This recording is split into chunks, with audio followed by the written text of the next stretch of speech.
using simplifying algorithms or rules in daily life. In the last couple of years, a new kind of view developed in my mind, and it's the following. I have a certain amount of processing power available at one point in time.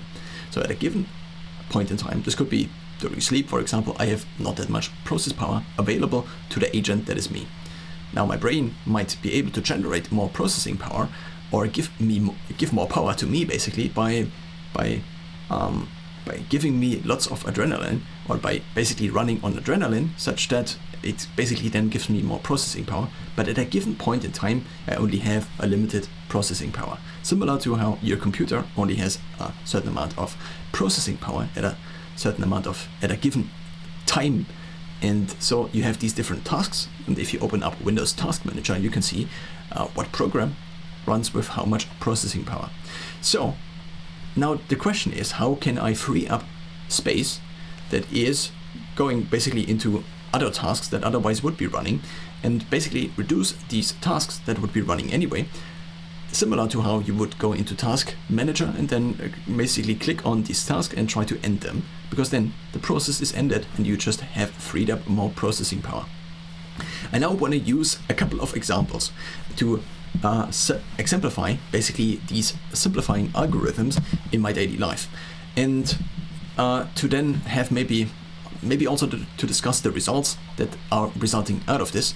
And mostly the result is that I think I do have, at a given amount of time, more power available to me, which then benefits me because I actually can kind of think better. If I want to think a thought, like a calculation, like what is 100 plus 134, then I think I have more processing power in order to do this, at least if I don't constantly have to think about why am I here, for example.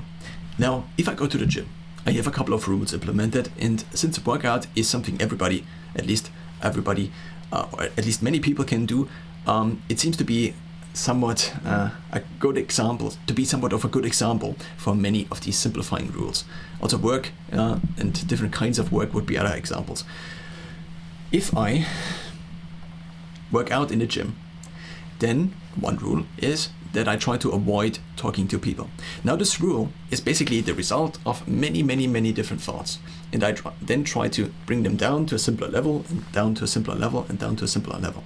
It is, for example, this on this line, or this variable, where on the one extreme you have going to the gym and talking to all of these people there, on the other side talking to nobody and just doing your workout at the gym and then leaving. On this line of also the working me and the social me, it is mostly on the line of just the working me. And I think I need this, because then it is a kind of it makes every decision that you otherwise would have to make, it makes it simpler. Of course, the decisions kind of stay the same, but over time you maybe forget that this was even a decision. So if I see somebody who I know at the gym, then I often just check them, or I don't. Sometimes I just ignore them during the workout.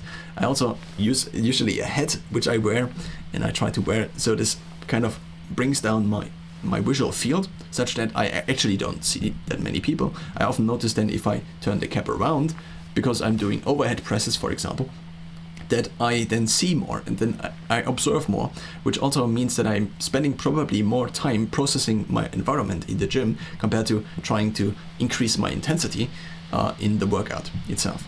So I try avoiding talking to people during my workout time, which also includes driving to the gym. So I just usually say hi to the staff, and it's ridiculous, but it helps me, and it has helped me keep a very consistent record now of lots of workouts. So in the last year, I think, in the last revolving 365 days, I think I didn't miss a single of my main workouts. And this is quite an achievement, because that's actually not what I did in the last couple of years, even though with basically excluding injury, I think I was quite consistent the last years also, but maybe not that as consistent as in this last year. So this is one example. I want to have another example. If I eat, then I usually just eat things that are available in the grocery store. Now, I also try to train myself multiple rules in the grocery store, such as basically not buying anything that I otherwise would regret having then at home. So I, for example, have also this kind of simplifying rule, but it's not as simple as this, of having only a limited selection of foods at home. And these are foods that I, over time, experienced to not be that much of a mental burden to resist them, basically. This wasn't a proper sentence, nonetheless, I think you got what I wanted to explain.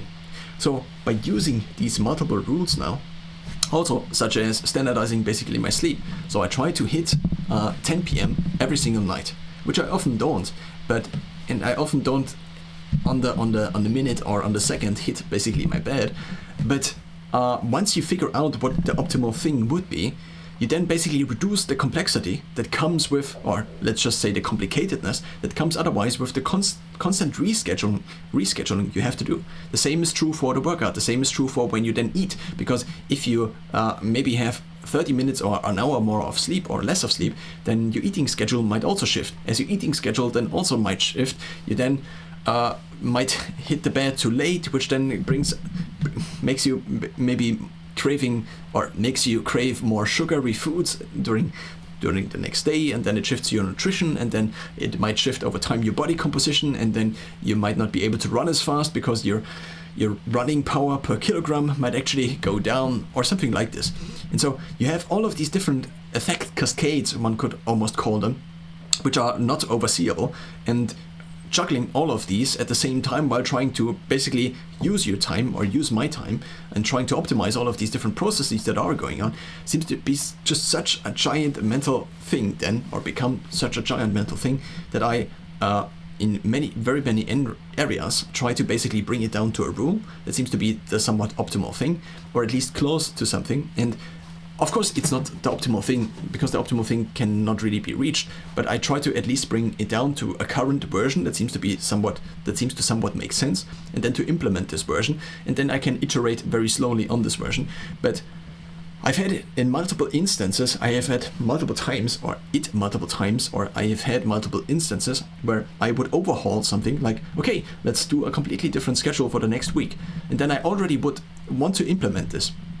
But I had this idea of basically introducing a schedule with only a latency. So this would mean that I could only make changes to my weekly schedule every Sunday, for example. The problem is then that you need to plan this, and you also need to remember, and you also need to remember all of these different thoughts you had, that there are just so many things something touches on. Like if you just leave the gym 10 minutes later, or 10 minutes where you go there 10 minutes earlier, and this might shift your circadian rhythm and so on. And then, of course, now these are maybe luxury problems, but these luxury problems are the things that seem to become apparent whenever you try to look.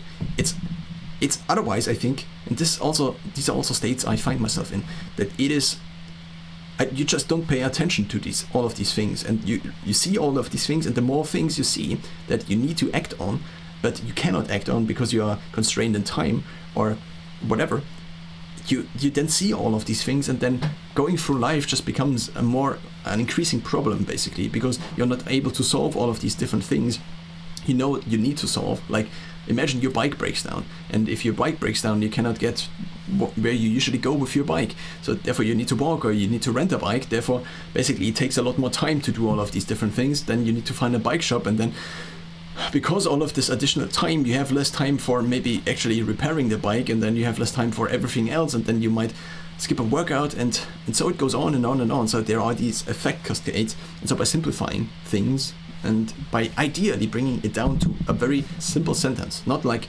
2 pages that are like, okay, this is my strategy on this, but I at least try to bring it down to a very simple idea, a couple of words usually. And how I try to remember them mostly is by putting them into my habit program, my habit app. And so I have this notification that comes up at a given point in time during the day, so at a given time, and then I ask myself, for example, did I work out 20 minutes today, or was I at this particular state? So for example, was my VO2 max this high? And so this is also partially, at least I'm experimenting with this, how I can implement long-term goals. So I basically have this long-term goal of increasing my VO2 max. And so currently I check basically whenever I have a day where I have the current VO2 max question, I can check this. And then over time, I archive the ones that are basically old and that, at least as of currently, are basically lower VO2 max values. And so over time, I basically can increase this and basically track the goal with also the days in my life that I had this metric. And the same is true for these other rules, of which avoiding to talk to people at the gym is just one.